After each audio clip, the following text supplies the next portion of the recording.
nga xamante ne xelam màcc na ci wàllu constitution bi ñu xool rek texte yi nan la tëddee ndax loolu ñu def dëppoo na ak yoon wala déet ci kanam lay doon gannaaw 20h bi xibaaru wolof yi it fii ak it ca Tivaouane journal gàmmu gi dinañ ci ñëw ak rédaction bi pàcc bu njëkk bi ñu jagleel ko li nga xamante ne rek mooy publicité yi ñuy jagleel wàllu xeesal te ñu aaye ko ci télé yeeg ci rajo yi CNRA daal di fësalaat ab këyit ngir wax ne rek mi ngi leeral ne code de la presse moo ko njëkk a aaye waaye du ñàkk ñu gën a yaatal rek ak ki nga xamante ne bokk na ci kuréel googu di conseil national de régulation de l'audiovisuel di monsieur Djibi Diakhaté teew fii ak ñun ci plateau bi monsieur Diakhaté dalal jàmm. jërëjëf maa ngi lay nuyu bu baax a baax di nuyu ñiy liggéeyee fii yëpp TFM di nuyu aussi ñëpp ñi di seetaan TFM di rafetlu bu baax a baax invitation bi ngeen def. jërëjëf Daouda di ànd ak ñun mercredi bu jot Daouda mit ma bàyyi la nga nuyoo yooyu tam. waaw maa ngi lay gërëm encore une fois Aram ci invitation bi di am mbégte di partager encore une fois plateau bi ak yow ak professeur Djibi Diakhaté bi nga xamante mooy suñu invité tey. alors professeur balaa may ñëw ci moom dañuy njëkki fële ca Tivaouane fekki fa Pape Djibril Fall Pape gannaaw ba ma la nuyoo lan la ñu mën a jàpp rek ci xibaar foofee ci dëkk bu sell bi. Pape Djibril Fall du ñàkk ñu ñëwaat si moom bu dee yemb na ñu fekkiwaat ko ni ma ko waxee léegi ca Tivaouane ngir rek xool naka la mbir yi tëddee foofu gannaaw ay fan rek a des ci ñu jublu ci gàmmu gi nga xamante ne ci samedi bii la nar a doon Pape bu fekkee yaa ngi may dégg. Aram maa ngi lay dégg bu baax Aram. jërëjëf ñu dellusiwaat rek ni ma ko waxee sànq ci visite bi nga xam ne président Macky Sall def na ko fa wax rek encore une fois ci taxawaay bi nga xamante ne diine am na ko ak it li nga xam ne rek mooy jàppandal gi communauté Tidiane def jëmee ko ci moom ba nga xam ni nemmeeku na ko it ci wàllu élection ak yeneen ponk yoo xam ne wax na ko fa du ñàkk ñu bàyyi la nga gën a yaatu. Aram maa ngi lay nuyu bu baax di nuyu téléspectateurs yi nga xamante ni ñoo ngi topp soir d'info jamono bu nekk tey jii nag depuis Tivaouane ñu fas yéene rek daal di leen tënk rapidement li nga xamante ni moom moo fi xew comme ni ngeen koy dundee jamono bu nekk ci télévision Futur Média muy li nga xamante ni moom mooy burdu bi. depuis nga xamante ni weeru gàmmu bi teru na ba tey jii ñoo ngi ci ba suba incha allah mooy burdu bu mujj bi incha allah ajuma di bésu noppalu bi samedi nag di bés bi nga xamante ni ci la ñuy màggal guddi gane àdduna yonent bi sallallahu taala alayhi wa sallam muy moment boo xamante ni bu am solo la. donc effectivement ni nga ko waxee président de la république ñëw na fi ànd ak son gouvernement ñëw comme ni nga xamante ni noonu la koy defee traditionnellement ñëw daal di indi ziaram waaye indi tamit. li nga xamante ni moom mooy surtout ci suivi engagement yi nga xamante ni jëloon nañ ko ngir accompagner li nga xamante ni moom mooy gàmmu gi waaye comme ni nga xamante ni noonu lañ koy defee tamit defaat ay promesse jëm ci projet boobu nga xamante ni moo ngi ko tuddee réhabilitation des cités religieuses mu nekk ay discours yu am solo yoo xamante ni yëkkati na ko waaye moom. ci biir discours am dafa mel ni préoccupation bi nga xam moom la indaale ndax xëy na àdduna moom moo toll foofu jamono moom moo toll foofu ci wàllu niñ koy tuddee rek wàllu sécurité wàllu terrorisme ak yëpp daanaka abordé na ko ba wax ne daal war nañu gën a góorgóorluwaat ba li nga xamante ni moom mooy li ñuy dégg feneen mu bañ a agsi Sénégal mooy ñi nga xamante ni rek dinañ ñëw dugg ci seen bopp xëy na am benn diine boo xamante ni gëmloo nañ leen ko ba ñu dugg ci wàllu radicalisation ba di def naka sudul noonu donc moom dem na sax ba tuddee ko colonialisme spirituel nee na bëgg ko benn façon colonisation baaxul forme colonisation yëpp benn baaxul waaye moom jàpp na ne boobu aram bu ñu war a moytandiku la Serigne Babacar Sy Mansour tamit di xalif général des Tidianes ñëwaat na moom tamit ci loolu wax ne mag ñi ñu am ci Sénégal ak liggéey bi nga xamante ni liggéey nañ ko fi soxlawul ñuy jéggaani dara te loolu lu am solo te wax na rek dañ koy jaare ci ay interprétation ak yoo xamante ni xëy na fi ñu koy teg du dëgër waaye xëy na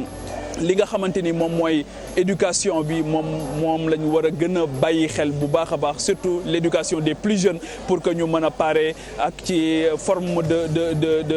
d'assimilation yooyu ak fu mu mën di jógee ñu mën ci taxaw temm ba nga xamante ni li nga xamante ni ñooñu bëgg nañ ko ci aram duñ ko ci mën a am. merci beaucoup Pape Djibril Fall dinañ ko jëlaat ci kanam lay doon xam naa ci partie française bi bu ko defee it ñu ñëwaat rek ci li nga xamante ne doon na ko jukki léegi ñu ñëw ci monsieur Diakhaté sànq am na lu ñu doon waxtaane mu di publicité ci wàllu xeesal CNRA fësal ab këyit daal ne kat télé yeeg rajo yi bàyyi leen xel ci li nga xamante ne nii code de la presse wax na ko ñu bëgg a xam aaye la wala lan la. waaw jërëjëf je crois que war nañu leeral loolu xam nga CNRA dafa am périmètre dafa am fi nga xam ni fa la ay responsabilité bi am lu jëmale ci télévision ak rajo. mais li nga xam ni moom la responsabilité am mooy li ko sañ-sañ bi nga xam ni moom la ko yoon jox te sañ-sañ boobu boole ñu tënk ñun ñëpp. or bu fekkee ni da nga dellu ci code de la presse article 112 bu code de la presse dafa leer nañ am lu mu tere. lu jëm ci mbirum publicité ci rajo ak télévision yi jëm ci cigarette. jëm ci sinébar. waaw jëm ci ngànnaay jëm tamit ci produit yi nga xam ne dafay xeesal moom la ñuy wax produit cosmétique de dépigmentation. noonu la ko article bi waxee donc li CNRA def mooy fàttali donc xëy na ñi xamoon nañ ko waaye ñu fàttali ñun suñu. mais lu tax fàttali jamono ji. waaw parce que xam nga fàttali moom du doy mukk parce que bu fekkee ni da nga koy gis muy am malgré tout parce que ñi ngi koy gis quand même publicité yooyu di jàll ñi ngi koy gis. ñuy fàttali di gën a ñaaxaat nit yi ñu gën a respecter loi yi nga xam ni ñun ñëpp moom moo ñu tënk donc am na ci ñenn ñuy wax ne CNRA dafa tere xeesal. loolu du suñu responsabilité. CNRA dafa tere ku ko jaay loolu du suñu responsabilité responsabilité CNRA mooy li loi bi wax jëm ci publicité xeesal ñu ni aaye nañ ko ci télévision ci rajo yi ñu jéem a fexe ba. doxalee ko noonu muy loi yoo xam ni du CNRA moom moo ko tëgg. loi yoo xam ni dafa jógee ci ay député am fu mu jaar ba génn ñu jàpp ni réew mi yëpp la tënk ñun ñëpp ñu war cee tënku ñuy fàttali ne rek.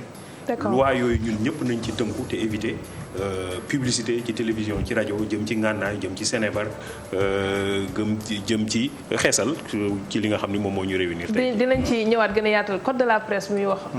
Daouda boobu ba léegi yenn yi ci mesures yi ñu war a jël sax ngir assainir ñun suñu secteur dañuy naan kenn jëlagul décret d'application code boobu ñu ne ci la ñu sukkandiku ngir def lii ban dégg-dégg lañ ci war a am. waaw man li ma gis li ma dégg moo di article bu muy visé article 112 ci ancien code de la presse bi bokkul ak bu bees bi code bu bees bi je pense que loolu defaat nañ ko ci mais dañ ci defaat yeneen disposition yi nga xamante moom mooy concerné ñun suñu profession. notamment carte de presse nationale bi nga xamante ne dañ ko war a édifier notamment critère de formation bu nga xamante journaliste war na ko am pour que ñu mun ko considérer comme journaliste. notamment également commission de validation de l'expérience pour ñi nga xamante ne jaar ñu école de formation. je pense que loolu ci code bu bees bi la mais article bi muy cité noonu muy article 112 ci ancien code bi la bi nga xamante moom mooy appliqué wu ba tey parce que code bu bees bi jusqu'à présent ñu ngi xaar décret d'application yi donc entré gul en vigueur. mais li ma ko bëggoon a laaj. si loolu mooy article 112 boobu noonu dafa énumérer ay comme ni nga ko waxee léegi dafa énumérer lu nga xamante ne dañ koy tere notamment publicité cigarette publicité produit non conforme produits alimentaires non conformes yi nga xamante ne xamuñu par exemple origine bi fan la jóge et consort notamment également muy cigarette ak produits xeesalisés comme li ngeen wax lan moo tax yéen ngeen jukk ci xeesal kese xam nga ngeen def ko seen communiqué te yeneen yu ñu interdit defu leen ko ci seen communiqué. non xam nga communiqué dafay nekk loo xam ni par rapport à la circonstance. alors loolu moo c'est pertinent parce que loolu moo tax kii laaj la. justement moom laa ko doon rappeler léegi. ne ñu rappeler ci loolu. ce qui n'exclut pas que bu ñu gisee ni opportunément par exemple ci affaire ngànnaay. publicité mi ngi ciy am. parce que ku ne xam na ni ci affaire cigarette am nañ ci ay avancées yu am solo yu ñu def. ci affaire ngànnaay am nañ ci ay avancées yu am solo yu ñu ci def yoo xam ni daanaka publicité daanaka gisatoo ko. alors léegi li ñu gis li gën a fës jamono yi ñu génn. moom mooy li jëm ci mbirum xeesal. donc ci foofu la ñu agir. yaakaar ni nag di ci am yaakaar ne ñi nga xam ni ñoom ñoo ñu concerné mooy ñi nga xam ni ñoo nekk ci rajo yi ak télévision yi. ne ak ñun parce que liggéey bi ñun ñoo ko bokk. ak ñun dinañu liggéey ci loola ba mu am ci aussi ay avancées maintenant dafa am yeneen aspect parce que même bu fekkee ne avancé ci publicité xeesal ci télévision ci rajo loolu tekkiwul ne forcément nit ñi dootu ñu ko utiliser. donc am na beneen liggéey bu nga xam ne mooy liggéeyu éducation liggéeyu sensibilisation bu nga xam ni yeneen cër yeneen kuréel dinañ ko doxal ñun mën nañ ci dugal suñu loxo en tant que citoyen mais ci li nga xam ne moom mooy suñu périmètre responsabilité institutionnelle ci ñu koy doxal mooy loi bi am na loo xam ni sañ-sañ la bu mu ñu jox mais am na sañ-sañ bu nga xam ni moom la jox ñeneen ñi alors ni leen ci seen sañ-sañ lay am mën ngeen a def lii mën ngeen def lii mais am na lu nga xam ni mënu leen koo def bu ñu demee nag bay gis ni loolu nga xam ni mënuñu koo def am na ñenn ñu koy def heureusement que du ñëpp am na ñenn ñu koy def ñu fàttali daan ni nañu def nànk parce que lii yoon daf ñu cee tënk donc fàttali ko yëpp ni yoon daf ñoo tënk ñun ñëpp ci produit bi nga xam ni dafay xeesal waruñu koo publicité te boo xoolee lu yàggul dermatologue yi def nañ fi benn congrès bu mag. waa Aïda. voilà wane nañu ne problème bi mu posé ci santé publique maanaam ci wér gu yaramu doomu aadama yi problème bu mu posé sax ci xaalis dem nañ ci ba def ay xayma di wax ni milliards yi nga xam ni moom la ñuy dépensé ci loolu muy indi ay jafe-jafe ci mbirum jàng di indi ay jafe-jafe ci mbirum mbay di indi ay jafe-jafe ci mbirum sàmm yu demee noonu parce que koppar la boo xam ni mënoon a dugg feneen alors loolu yëpp je crois que bu ñu nekkee ci benn dëkk boo xam ni ñun ñoo ko bokk. te am ay chartes yoo xam ni moom mooy doxal dëkk bi parce que boo gisee ñu teg ay chartes pour régler suñu ay relations entre ñun la donc bu ñu demee bay def lu nga xam ni mën na nekk am lu indi ab ngaañ ci nit ñi ñu taxaw ni daani attention est-ce que xam nga ni toll nañu tey jii foo xam ni ay liir dañ leen di xeesal. waaw xale boo xam ne day soog a judd tey ñu xeesal ko pour que jouru ngénte bi mu xees becc xam nga dañuy dem ba finalement. mu indi ay jafe-jafe quoi man li may jaaxal mooy pourquoi il a fallu que waa association internationale pour l'information sur la dépigmentation artificielle génn wax fësal ay chiffres ñu dégg docteur Fatmata Ly wax ak ñeneen ci ay membres association bi pour que yéen ngeen doogay génne communiqué bi wax ci ndax loolu day wane ni CNRA deful liggéeyam ndax bu fekkoon mi ngi def liggéeyam xëy na du xaar sax ñu koy fàttali lool mu koy dégg ba doogay fàttaliwaate donc lan moo waral yéen tamit ngeen toog di xaar ba loolu am. non CNRA structure la boo xam ne dafay réunir régulièrement pour xool fi nga xam ni fa la ñu toll di ko natt ak di xool naka la ñu mën a def ba situation yi nga xam ni mooy situation problème naka la ñuy def ba xeex ak loolu. pour xool tamit li nga xam ni moom mooy li gën a rafet nan la ñuy def ba dëgëral ko. donc ça se fait régulièrement travail la boo xam ni jamono ju ñëw ñi ngi nekk ci loolu. alors li ma mën a wax moom mooy ñi nga xam ni ñoom ñooy structure boobu jógoon di wax ci mbirum der. visé wuñu spécifiquement la publicité. ci yeneen aspect la ñu intégré parce que am na ñu nga xam ne ñoo koy jënd. di ko commercialiser am na ñu nga xam ne ci distribution bi la ñu nekk. am nañu voilà mais ñun pàcc bi nga xam ne moom moo ñu intéressé te yàlla xam na ni c'est pas forcément en rapport avec ça partie bi ñu intéressé moom mooy constater loolu suñu constat personnel la.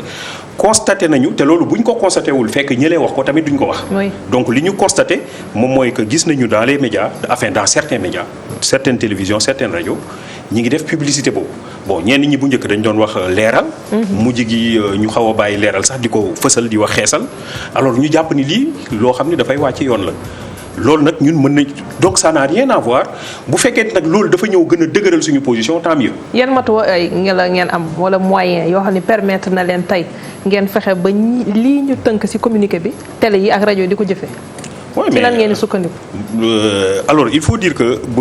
du rôle gendarmerie d'abord. mais loolu accompagnement la. boo seetloo bu baax dañoo fàttali dañuy rappeler dañuy fàttali parce que ñun acteur lañu ci loolu donc li gënal ñëpp. moom mooy médias yi nga xam ne ñu ngi fonctionner ñëpp di doxal li ñu war a doxal tegal ko ci charte yi nga xam ne moom la ñu tëral donc loolu moom mooy c'est l'idéal maintenant s'il arrive que am ñoo xam ne moom moo tax d'ailleurs ñuy def des activités de renforcement de capacité. damay fàttali ni ci biir ay anciens journalistes yi ñoom ñoo ci nekk ay journalistes en exercice ñoo xam ni yàgg nañu ci milieu bi xam nañu milieu bi ñoo xam ni ñu ngi dans le domaine de l'édition de la publication ay doyens ñoo xam ni vraiment donc. loolu seen raison d'être loolu la donc lu ñu war a défendre la maintenant il peut arriver que nit ki wàcc yoon am nañu possibilité wax ak kooku am nañu possibilité interpeller ko am nañu possibilité nag dem ba teg ay mesures coercitives mais loolu dafay nekk loo xam ni vraiment moom mooy li mujj quoi mais li nga xam ni moom la ñuy jiital mooy prévention naka la ñu mën a def ba lii nga xam ni moom la charte bi teg ñu xam ko d'abord. parce que des fois tamit nit mën na jalgati fekk xamul ça peut arriver. donc ñu fexe ba li nga xam ni moom mooy texte yi ñu xam ko. Daouda mi ngi doon wax sànq ne ci formation journaliste yeeg yu demee noonu am na ñoo xam ne yenn saa yi dañuy wàcc yoon parce que formation bi am nekku fa donc xamuñu ko benn philosophe bu tudd Platon day wax nul n'est méchant volontairement que yenn saa yi bu ñu defee yenn affaires yi c'est parce que xamuñu ko donc ñuy gën a xamal dañuy def ay ateliers yu bëri et y compris dans les régions di déplacé wu dans les régions ak des techniciens di wax ak seen mbokku taskatu xabaar yi mbokku journalistes yi renforcer des capacités ça se fait au niveau des maisons des maisons de médias. Oui. Am na certainement formation continue surtout pour les jeunes et cetera mais comme li ñuy wax rek fàttali gën a dëgëral gën a et cetera ba fi nga xam ni moom la suñu penc mi jublu ñu mën a yegg foofu. donc surtout ci je termine ak problème mu xeesal. loi donc ñun loi dafa exister daal ni mi ngi nii loi bi lii la wax lii la tëral léegi nag yéen seen sañ-sañ mooy ngeen fexe ba loi boobu loolu mu tëral nit ñi respecté ko noonu ci ni ñuy doxalee donc foofu la ñuy am. Très bien. waaw damay dégg chaque fois que yéen waa CNRA bu ngeen di wax da ngeen di réfuter le rôle de gendarme da ngeen wax ni bëggu leen nekk gendarme ñu gis ni pratiquement 3 mois yu nekk da ngeen def ay avis trimestriels avis yu nga xamante ne lu ci bëri da ngeen di épingler un certain nombre de médias ak si ay manquements notamment affaire xeesal bi nga xamante ne def ngeen ko su fekkee ni ñi nga xamante ne ñoom ñooy médias yi respecté wuñ ko lan mooy doon seen taxawaay j'ai jamais vu fenn yoon fu nga xamante ne CNRA sanctionné benn média te gis nañu par exemple dérive yi nga xamante ne moom ngeen doon wax daawaati jéeg ba ren ji dérive yooyu ba léegi ñu ngi koy gis lan moo tax seen rôle gendarme boobu bëgg leen ko assurer. waaw si c'est-à-dire que des fois quand nous sommes saisis de plainte c'est arrivé plusieurs fois ñu woo ñi nga xam ni ñoom la ñu duut baaraam wax ak ñoom yenn saa yi ñu def ay avertissement nit ki changé donc soxlawul nga yegg ba ci foo xam ni dafa sore bu fekkee ne avertissement bi tax na nit ki changé li mu doon doxalee plusieurs fois mais loolu dafay nekk suñu diggante ak ki nga xam ni moom moo def loolu soxlawul ñuy dem fépp di wax diw avertir nañ ko mais moom dina xam ni jot na avertissement woo nañ ko sax yenn saa yi ba mu ñëw toog ñu wax ko délibéré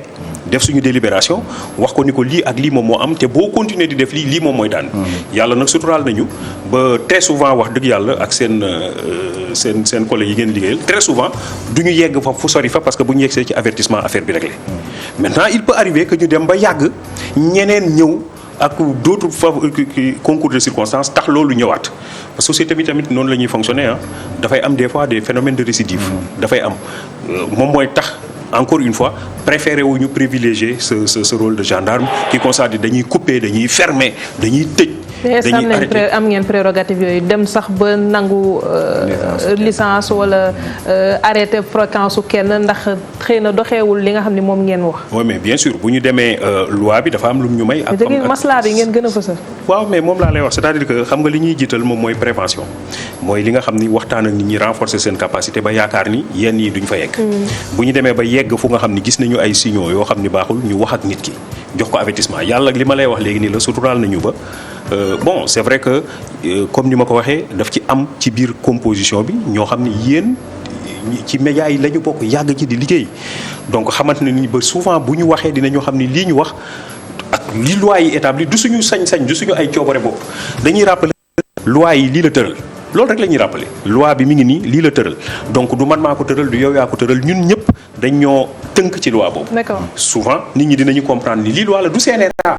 loi moom moo ni lii la CNRA ni nañ ko doxalee loolu. c'est aussi simple que ça donc du CNRA moom mooy jóg ni sama loi mi ngi nii lii laa bëgg ngeen def ko boo leen ko deful lii laay def déedéet loi bi moo ni lii nañ ko def lii ku ko deful lii moom mooy daan yi loolu la ñuy topp. Très bien. Maintenant ci kaw loolu yaa l'esprit et la lettre te loolu dafay tax ñu mën a toog ñun entre nous parce que on est entre des Sénégalais ñun ñoo bokk fi nga xam ne moom mooy suñu jubluwaay moom mooy des médias performants compétitifs parce que ci contexte compétition la ñu rek compétitif efficace loolu ci loolu la ñuy liggéey du nekk di yàqal kenn du nekk di tëj kenn di nekk non mais fexe ba lépp jaar yoon ñun ñëpp ñu respecté loi yi teg ko ci raay yi nga xam ne mooy raay yu normal ñu am vraiment un espace des médias qui soit un espace performant loolu rek moom ci loolu ñun ñëpp ci loolu la ñuy si li nga wax nii li ñuy jaaxal rek mooy CNRA naka lay def kon bay jàll à côté ci yenn affaire bu nga ko mënee tuddee noonu parce que am na lenn loo xamante ne ni tey mu ngi lor askan bi un exemple bu may joxe ñi nekk si télé yi wala yenn rajo yi di diggée ni ñoo ngi faj lépp di proposer produit bu nekk di def loo xamante ne nii nit ki mën na ko woo consommer ko loraange boo xamante ne xëy na buy dem kër docteur sax day fekk kaam critique na lan moo tax foofu noonu CNRA taxawu si te pourtant mi ngi nekk comme une traînée de poudre si biir média yi. xam nga CNRA régulation a posteriori la du régulation a priori am na ci loo xam ni relevé wul ci suñu domaine de compétence donc ñun ki nga xam ni dafa joxe potion boo xam ni baaxul mu indi loraange ci nit ki beneen domaine de compétence la. ñun suñu domaine de compétence. mais ci média lay jaar. waaw donc intervention dans les médias wax loo xam ni baaxul ñu vérifier ko mu ñu intervenir a posteriori daal ni lii mënul jàll. mais bu fekkee ni nit ki dafa joxe loo xam ni poson la lu posonné la loolu beneen niveau d' intervention la c'est-à-dire que des fois aussi procès bu ñuy defal mooy. je sais pas dañuy jël yu bëri boole ko loo xam ni àndul. waaw mais fi aram di waxee par exemple moom mooy publicité bi ni nga gisee par exemple nu ñuy publicité produit xeesal noonu la ñuy gisee ñuy publicité ay tradipraticiens ne mën naa faj lii mën naa faj lee mën naa faj lee. te on sait que la plupart tradipraticiens respecté wuñu peut-être les dosages yi nga xamante ne même bu fekkee ne garab bi baax na xamuñu dosage bi parce que jànguñu médecine foofu la ñuy waxee yéen c'est vrai que da ngeen di intervenir à posteriori bu ngeen gisee par exemple publicité. waaw mais justement moom laa lay wax qu'est-ce qui prouve que dosage kan mooy régler ni dosage bi baax na am déet c'est pas nous. tu comprends ce que je veux dire. kii régler ni dosage bi baax na li kooku di présenter télévision. kii régler ni ndax dosage boobu baax na. kii autorisé. kooku ubbi cabinet am di fonctionner kii et cetera kooku du ñun. c'est comme xeesal yéen mënu leen mesurer par exemple degré de toxicité bi nga xamante ne moo nekk mesurer voilà pourtant génne ngeen une décision pour interdire xeesal. justement parce que ki nga xam ni dafay publicité dafay wax ni lii dafay xeesal en ce moment-là c'est clair c'est net. ñun mën nañ ci intervenir. mais ñun mënuñu intervenir ni produit bi je sais pas moi lii mooy composition bi lii mi et cetera loolu c'est un autre aspect beneen domaine la. mais ki nga xam ni dafay publicité délibérément à la radio à la télé wax ni produit bi boo ko defee dafay xeesal. boo ko defee sa doom buy soog a juddu daf koy xeesal boo ko defee nii et cetera loolu dafa clair bu boobaa ñun loolu li ñu yoon may comme sañ-sañ mooy dellu fàttaliku ci ñiy def loolu. ni boo leen ko defee wàcc leen yoon charlatanisme moom mënoo leen ci dara. am na ci dimension boo xam ni par exemple bu ñu demee ba ne lii mu def ci doon mënuñu mesurer ni dosage boobu baax na am déet parce que loolu bokkul ci suñu périmètre